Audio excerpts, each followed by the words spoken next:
Sejam bem-vindos a mais uma entrevista e hoje estamos aqui com o grande senhor José Predebon, pra lá de bom, grande e renomado professor de criatividade. E eu gostaria que o senhor, muito obrigada por estar aqui hoje com a gente, por ter aceitado o nosso convite, e queria que você falasse um pouco da sua trajetória. Quantos anos o senhor tem? Quantos anos de experiência o senhor tem na área? Eu, por incrível que pareça, eu estou com 84 anos. Uau. Eu já vou fazer 85. Uau, quando? Mês que vem. Olha só!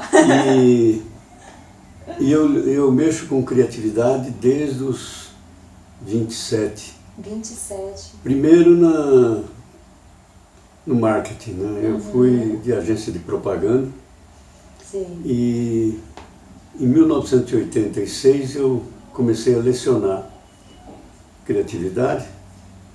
E aí eu gostei demais, coloquei todas as minhas fichas na nova carreira e 88, 89 eu já parei com a publicidade e fiquei só dando aulas sobre criatividade. E abri um departamento de criatividade na ESPM e depois em 96 eu lancei um livro de criatividade. E por uma série de fatores muito circunstanciais,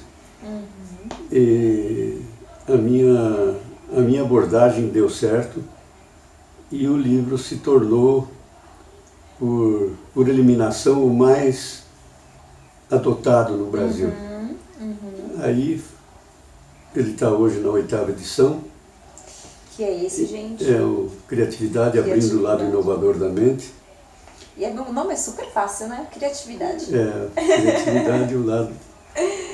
E eu tenho dado aula, ainda dou aula em 3, além da SPM, eu dou aula na Mauá de Engenharia e na Fundace da USP. Com qual frequência? Sim, com qual frequência o senhor dá aula? Eu dou aula em MBAs, então são seminários de um dia inteiro, mas não são seguidos, né? Eu não dou mais aula em graduação. Sim. Graduação eu dei aula até 2010, eu acho, mais ou menos. E também por acaso parei, mas eu gostava muito de dar aula para molecada. Porque no MBA você encontra um público bastante adulto, né? Sim. Por um lado é muito bom, mas por outro lado você, lidando com a molecada, você também se rejuvenesce um pouco, né? Sim.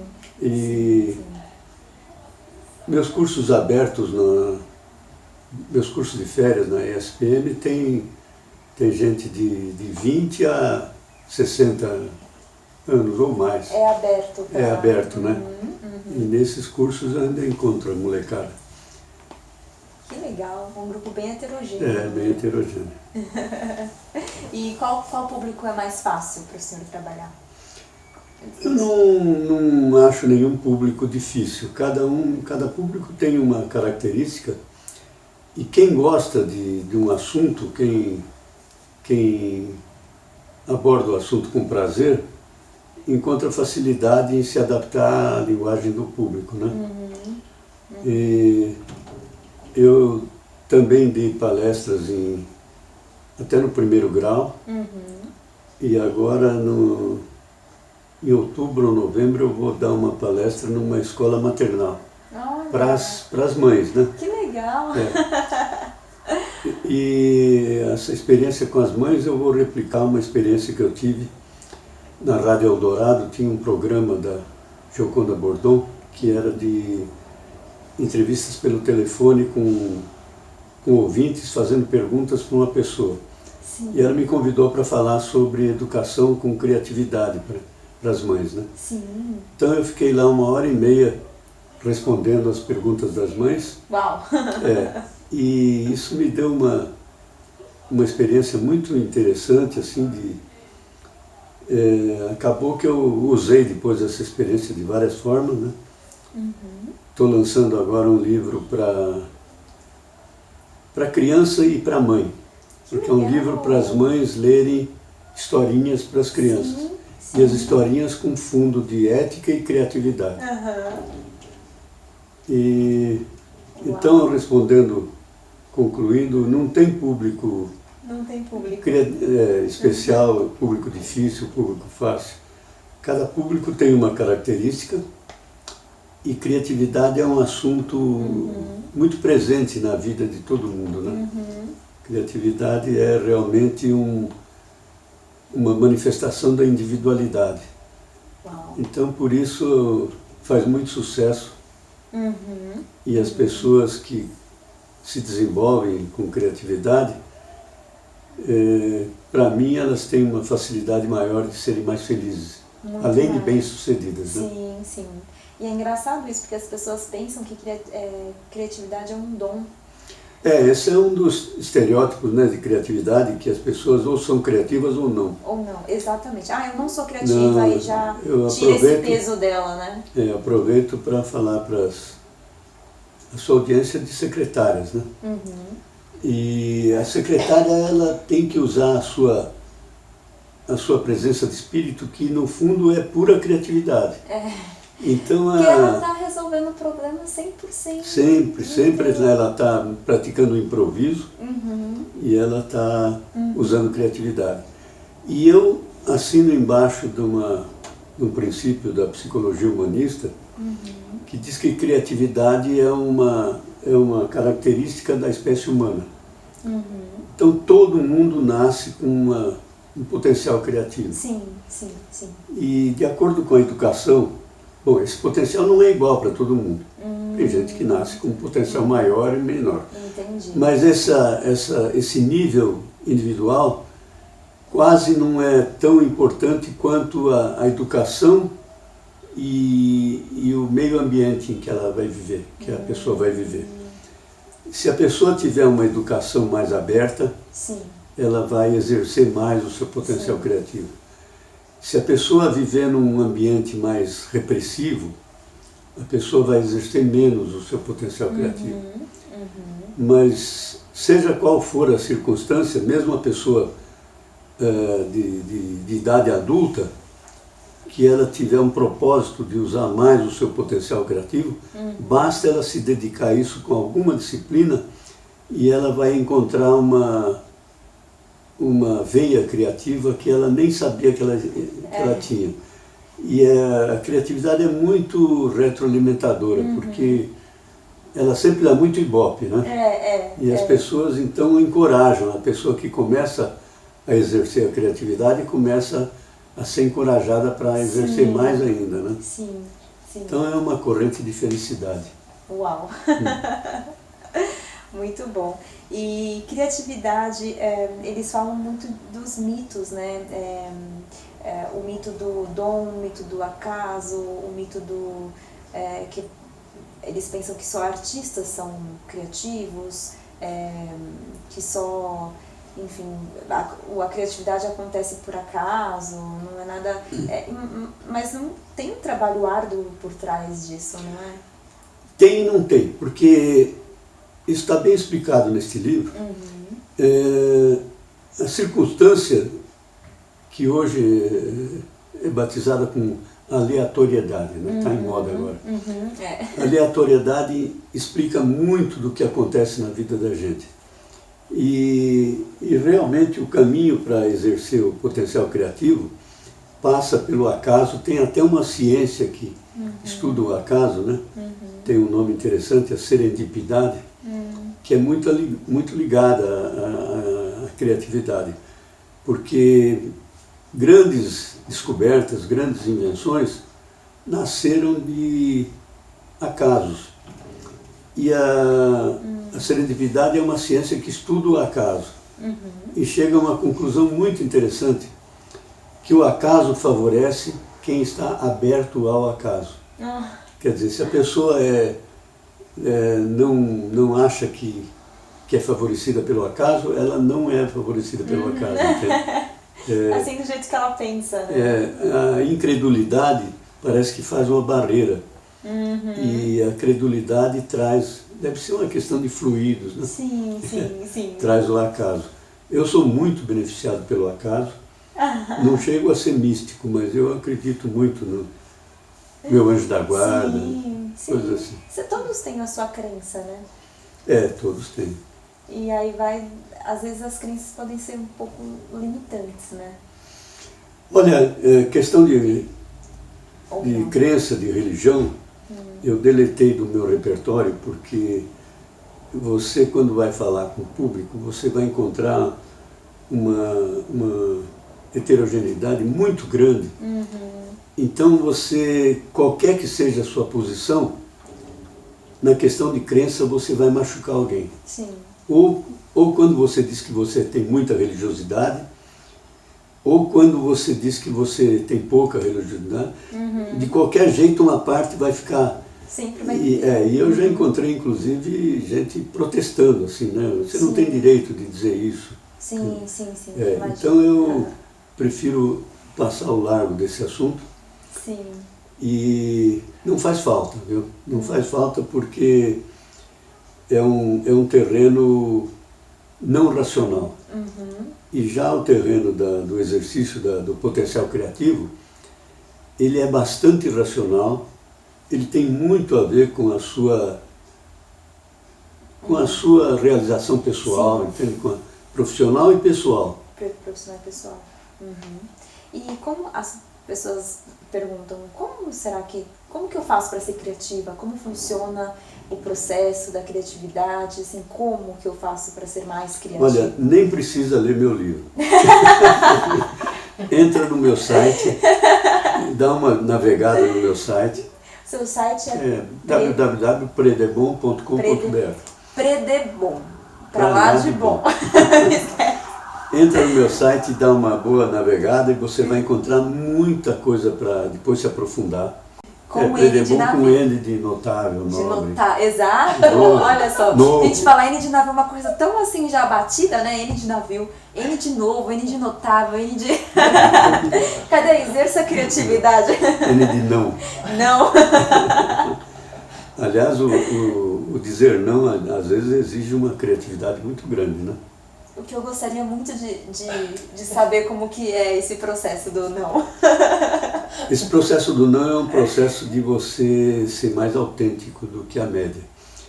Geralmente, quando você quer ser aprovado, você começa a usar uma saia justa e você perde a sua autenticidade e você não diz muitos nãos. Mas aí você... Em primeiro lugar, você não fica à vontade e, na medida em que você conseguir cultivar a sua espontaneidade, você vai dizer mais nãos. E o não é uma palavra mágica. Você sabe que o não...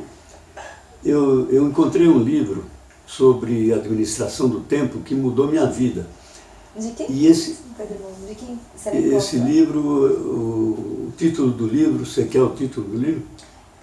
Como conseguir que as coisas sejam feitas. Legal. Eu acho que o nome do autor é Bliss.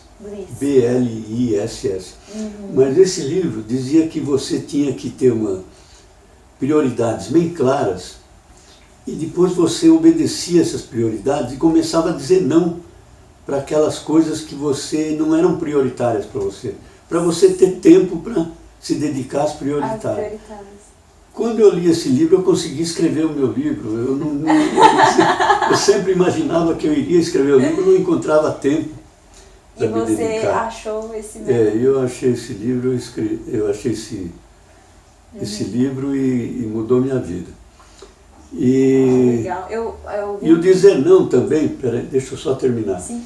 É uma espécie de grito de individualidade, de independência sua, né?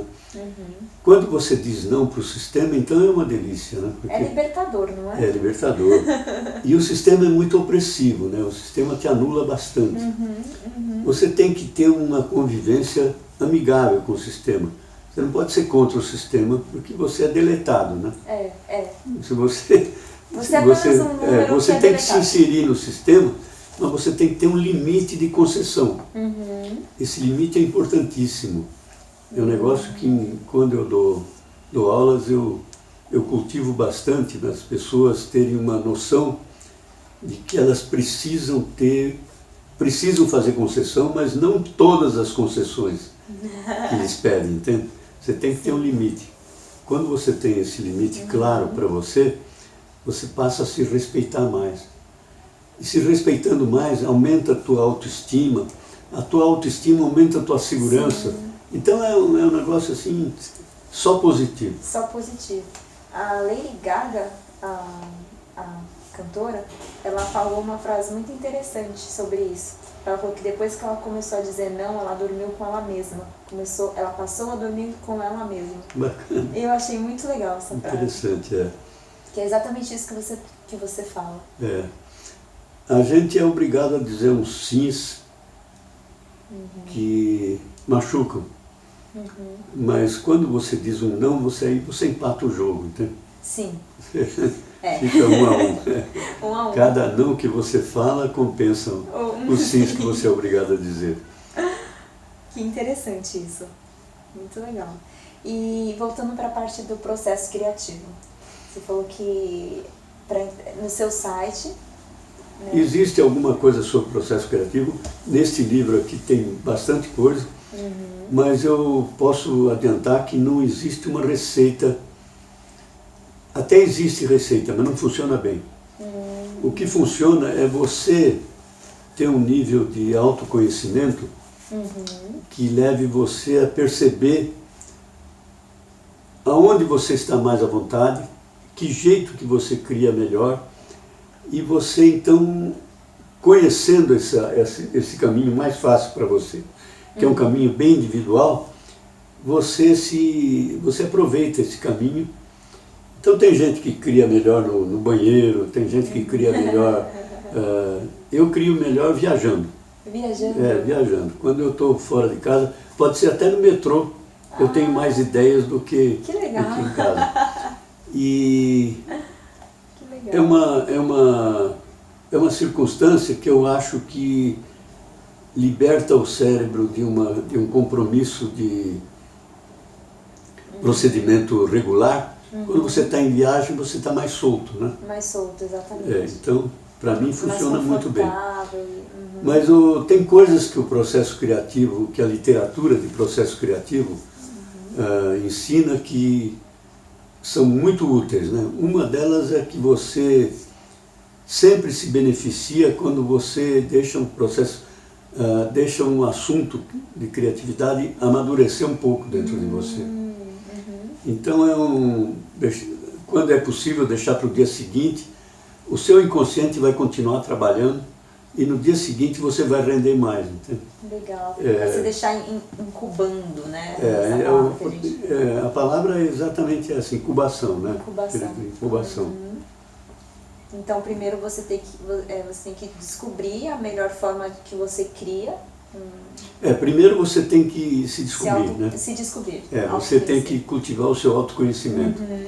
Então, depois de você cultivar o seu autoconhecimento, você vai facilmente analisar como é que você cria melhor. Como é que você cria melhor. E aí você aproveita esse conhecimento e você começa a criar melhor. A criar, incubar. Criar ideias, criar soluções, né? Não é só criar no sentido de fazer um poema. É você ter um comportamento assim, não linear, não de operador de sistema. Sim. Que a gente é muito treinado a pensar linearmente, né? Linearmente. O sistema quer operadores de sistema, né? Sim, o sistema quer operadores. O sistema tem até um lugar para os criadores. Eu costumo dizer que o mundo se divide entre operadores de sistema e ucranianos. Né? Ucranianos são os que usam o crânio. E você tem que se naturalizar ucraniano e fugir dessa condição de operador de sistema.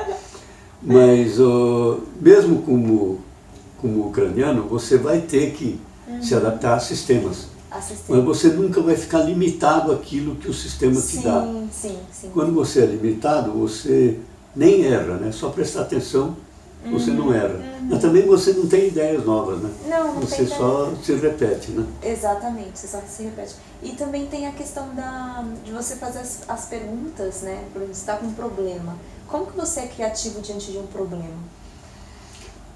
Quando você tem um problema, eu acho que você precisa cultivar uma espécie de criancice para você ter perguntas ingênuas. Porque as perguntas ingênuas são aquelas que revelam coisas mais inesperadas. Legal. Eu tenho um amigo que tem uma agência de propaganda, o Júlio Ribeiro, e ele escreveu um capítulo de um livro que eu organizei sobre planejamento, e ele, nesse capítulo, ele dá total importância às perguntas, que todo planejamento bem feito nasce de perguntas ingênuas que foram feitas sobre o problema. Sobre o problema. Então essa ingenuidade que todos nós podemos exercer, todos nós temos uma criança dentro de nós, né? Ainda que ela esteja meio esquecida, né, meio abafada, mas todos nós temos. E essa capacidade de fazer perguntas ingênuas é importantíssima para criatividade. Sim. E qual a diferença de imaginação, criatividade, inovação? Criatividade e inovação tem... Inovação, eu estou bem em cima desse problema porque eu criei um assunto novo dentro do meu campo, né? Que eu chamo de inovação atitudinal. Eu vou dar o primeiro curso agora, já dei várias palestras, e é uma teoria de que a inovação é o uso de uma ideia para romper um limite que não existia, de algo que não existia antes. Então você passa a ter um novo comportamento, um novo processo, uma nova técnica, né? O que a gente Isso é inovação. A inovação é uma aplicação da criatividade dentro da realidade. E a inovação atitudinal é uma posição de você ser a favor do novo por dentro. Porque o novo, ele tem um compromisso de quebra da rotina que não é confortável. Então, tem muita reação à quebra da rotina, à mudança. A mudança é sempre difícil, né? Nós nascemos com uma propensão para valorizar a rotina. A rotina nos é gostosa. Você fica confortável, né? Sim. Chamam até de zona do conforto. Zona do conforto, exato. E isso faz com que você exerça menos a sua criatividade e você recuse um pouco a inovação. E a inovação atitudinal, para mim, é uma posição de você introverter que o novo lhe é útil e é sempre gostoso depois que deixa de ser novo. É como um sapato novo. O sapato novo é desconfortável. No primeiro dia? Não, nos primeiros dias. Mas depois ele vai ficando gostoso. Então a inovação não é fácil, não é agradável no começo. Mas se você tiver uma posição a favor dela, você tira de letra. É verdade. Isso que você falou de rotina é muito verdade. É zona de conforto ali, sempre fazer as mesmas coisas do mesmo jeito. E uma dica seria, para aprimorar a criatividade, uma dica seria fazer diferente? Uma vez por dia quebra a sua rotina. De alguma forma. De alguma forma, coma diferente, mude de caminho, Isso, de caminho. Se penteie diferente. Tenta escovar os dentes com a mão tem esquerda. Tem uma poesia que ela é muito conhecida como se fosse da Clarice Lispector. Mas não é, alguém botou o nome dela, acho que é Mudança ou Mude. E essa poesia você encontra, é só ir no Google e botar lá Mudança, Clarice Lispector, né? Você vai chegar na poesia, que não é da Clarice Lispector, né? Saiu num livro, eu vi uma entrevista do autor do livro, né? E ele disse que ele foi até processado por um pessoal que achou que ele estava plagiando a Clarice Lispector. E essas molecadas de botar lá Dalai Lama, botar qualquer coisa para rodar, né? Então fizeram isso com essa poesia, mas a mudança é é o nome do jogo da atualidade, porque o mundo não deixa de mudar. Agora, nunca o mundo mudou tão rápido como está mudando. Então, se você for a favor da mudança, se você tiver a inovação dentro de você, você vai se ficar à vontade no mundo mutante, entende? Você vai ficar em harmonia com essa mudança, em vez de ficar angustiado. Sim, é verdade. Eu lembro de um pedaço de uma das palestras que o senhor fez, que você fala do equilíbrio, que não é de um balão... do balão. Isso é uma metáfora. Metáfora muito, muito eloquente.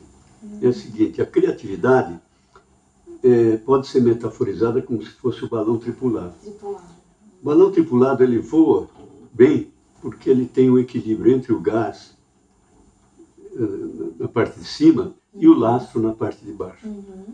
Se ele tiver muito lastro, não tiver o equilíbrio, ele não sai do chão. Se ele tiver muito gás, ele se perde. E a criatividade também, ela tem que equilibrar o gás da fantasia com o lastro da realidade. E esse equilíbrio é pontual, não tem uma receita. Sim. Em cada situação, em cada oportunidade, em cada ramo de negócio, esse equilíbrio tem uma característica. Por exemplo, se você trabalha num hospital, a sua fantasia tem que ser menor do que o seu lastro. Sim. Você tem que ter muito lastro, né? Sim. Se você trabalha na indústria da moda, você tem que ter pouco lastro. Se você tiver muito lastro, você não faz nada. Né? Até na publicidade, propaganda. Também em propaganda, mesmo quando você está fazendo propaganda para determinado assunto ou para determinado público, às vezes você tem que usar mais a imaginação ou mais a realidade. Então é um equilíbrio muito circunstancial, muito pontual, né? E para a secretária, no caso da secretária também, né? Olha, a secretária, se ela trabalha como secretária, ela já tem isso dentro dela, né? Dentro dela. Se ela não tiver intuitivamente uma ideia de equilíbrio, ela não vai funcionar bem como secretária. Se ela está funcionando como secretária, que aliás é uma função sensacional, ela tem dentro dela essa sabedoria desse equilíbrio, que às vezes ela tem que ir para um lado, às vezes tem que ir para o outro, e ela tem que fazer uma leitura rápida, instantânea. Tem que ser ágil. E ela faz, né? Ela faz. Porque ela aprende isso na prática, né? Exatamente. Que bacana. E sobre as mudanças, né? Muita coisa tá mudando hoje, né? Como o senhor falou. E a inovação, a criatividade está aí como... O senhor acha que como um solucionador disso? Eu acho que a criatividade sempre vai ter uma função de solucionar problemas. E ela está, ultimamente, isso está no capítulo 19 que eu vou te mandar. Ultimamente ela está com um espaço menor. Por quê? Porque o mundo tem uma complexidade tão grande hoje, entram tantas variáveis, que a logística exige uma padronização mínima. E essa padronização da logística, por exemplo, uma grande empresa precisa ter um sistema logístico perfeito. Sim. E esse sistema funcionando, ele dá pouco espaço para não sistema, para anomalia. Então a ideia nova hoje tem um ambiente muito mais crítico, mais restrito. E essa circunstância faz com que a pessoa que tenha criatividade tenha que usar mais criatividade ainda para vender a sua ideia criativa. O que antes era mais fácil, vamos dizer? Não, hoje... o que antes havia um espaço maior, né? Sim. Quer dizer, na época em que o mercado não era tão competitivo, qualquer ideia, mesmo que ela não funcionasse bem, ela vendia bem. Sim. Hoje, se você não tiver uma condição competitiva boa, você não vende. Isso produto, isso até o seu próprio trabalho, né? Quer dizer, você precisa ter um perfil competitivo também, né? Quer dizer, você também, a secretária também, ela tem que ter uma consciência de que se ela não funcionar nota 10, ela corre o perigo de não ter a melhor oportunidade de carreira, entende?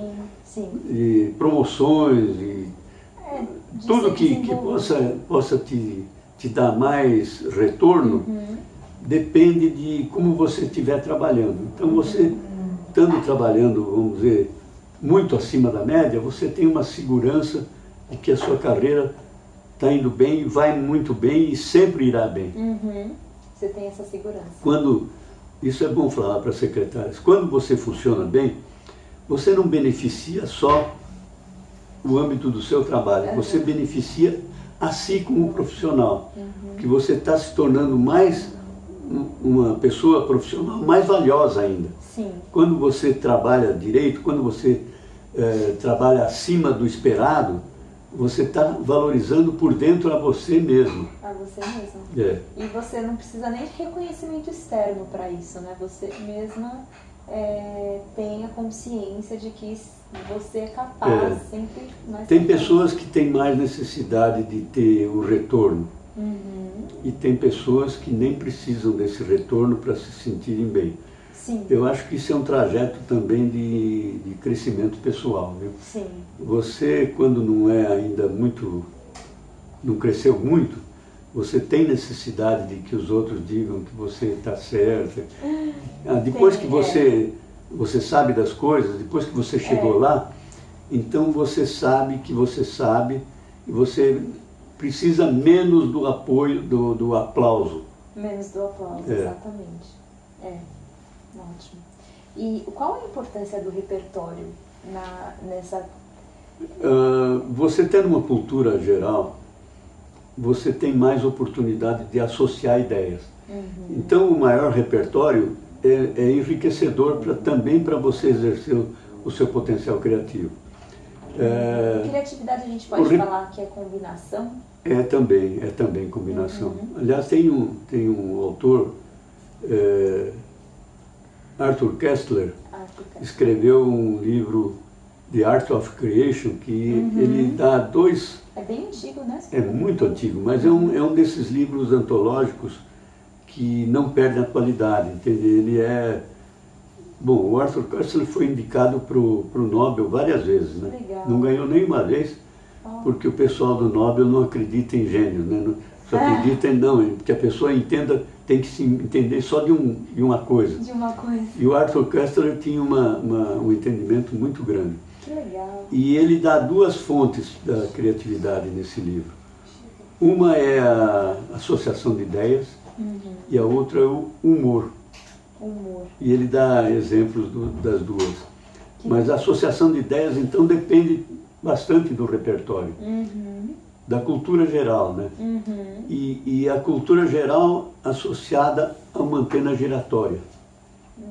Você precisa ter uma captação do que está acontecendo para você usar a sua cultura geral e aplicá-la no ambiente onde você está.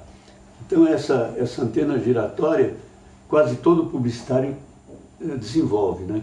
Cultiva. Sim, aquele caçador de inputs, né? É uma pessoa que tem uma extensão muito grande, não precisa ter profundidade, né? O publicitário não precisa ter profundidade, ele precisa entender um pouco de tudo e ter uma agilidade mental, né?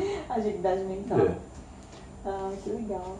Então ele tem que estar ali sempre antenado em tudo que está acontecendo. E o repertório, só para terminar a questão do repertório, o repertório não tem uma fonte única, não tem uma fonte disciplinada. O repertório está em função de você estar aberto à informação. Você manter uma posição de abertura. Aliás, esse livro fala muito disso, de você ficar com a mente e o coração aberto, e os sentidos abertos também. Então você tem uma leitura que vai fazer você ter um repertório muito maior. Claro que ler livros e assistir filmes, e tudo é útil, né? Mas mais útil ainda é você ter essa abertura dentro de você. Quer dizer, você não achar que você já sabe das coisas, entende? Você está sempre aprendendo. Acho que eu vou terminar com um exemplo que eu gostei muito. O Amir Klink, ele, numa das viagens que ele fez, ele chegou de viagem e um repórter foi entrevistá-lo. E o repórter devia ser foca, né? Devia ser um novato, então não tinha umas perguntas muito inteligentes. Então perguntou para o Amir Klink, né? O que você aprendeu mais nessa viagem? Essa é uma entrevista de rádio, né? Então ouviu-se um silêncio de uns 10 segundos. Assim. Nossa. Mas aí o Amir falou, eu vou te contar um caso que eu vivi quando cheguei dessa viagem. Eu nasci em Paraty, eu aprendi a velejar como criança na Baía de Paraty, então eu conheço a Baía de Paraty como a palma da minha mão. Então, quando eu estava chegando, eu tinha viajado nesse veleiro que eu fiz, que eu construí, que eu conhecia bem, na Bahia que eu conhecia bem, mas quando eu estava entrando na Bahia, vindo dessa viagem, de não sei quantas mil milhas, bateu um vento diferente junto com uma onda diferente e eu tive que fazer uma manobra nova. E eu aprendi essa manobra quando eu estava entrando. Mas isso para mim é diário, eu não passo um dia que eu não aprenda alguma coisa. Olha. Então eu acho que não há nada importante mais do que você estar aprendendo todo dia. Olha. Eu achei sensacional, porque realmente é isso, a pessoa que sabe que tem que aprender, ela está sempre aberta à aprendizagem. Ela não chegou lá, ela não é dona da verdade. Sim, sim. E a pessoa que acha que já chegou lá, que é dona da verdade, além de ficar uma pessoa chata, é uma pessoa que não aprende mais. Então, logo vai ficar superada. Aquela pessoa com um ego gigante, pensando que sabe de tudo já, e enfim, realmente.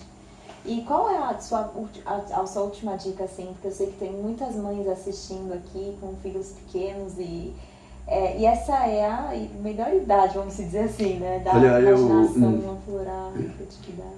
A dica que eu dou para a mãe que tem filho pequeno é que ela tente educá-lo para ele ser feliz, não para ele entrar na faculdade, não para ele entrar no sistema. Sim. E disso aí decorre umas opções às vezes difíceis, né? Porque todo o amor que a mãe tem para o filho, ela pensa em que ele precisa ser bem-sucedido. Para ser bem-sucedido, ela tem um modelo dentro dela. Ele precisa fazer isso. Mas não é, ele precisa exercer a sua potencialidade, que às vezes não tem nada a ver com a expectativa da mãe e do pai, né? Então é você cultivar a direção que o seu filho quer ir, você procurar prestigiar essa direção e dar a ele uma oportunidade de ele crescer naquela direção. E não crescer na direção que você cresceu, o que você acha que vai ser melhor para ele. Essa é a dica. Que legal. Muito obrigada, Sr. Pedro. Então, a gente finaliza por aqui. Espero que vocês tenham aprendido muita coisa. Eu aprendi muita coisa aqui agora. E queria agradecer de coração. Muito obrigada. Obrigado. Então, hoje o assunto foi sobre criatividade com uma pessoa que eu admiro muito e que me inspirou bastante quando eu entrei nesse tema sobre criatividade. Eu, inclusive, indico muito a compra do livro dele. É muito inspirador e vai te deixar cada vez com uma pulga atrás da orelha. Que isso é muito bom, vai te instigar a ser curioso e sempre aprender algo novo diariamente. E eu espero que você tenha gostado muito, tenha aprendido muitas coisas. Eu aprendi muito isso que o Sr. Pedro falou. Aquilo que importa é você aprender algo novo todos os dias. Então, é isso que a minha expectativa aqui é isso com vocês. Espero que vocês tenham gostado e até a próxima.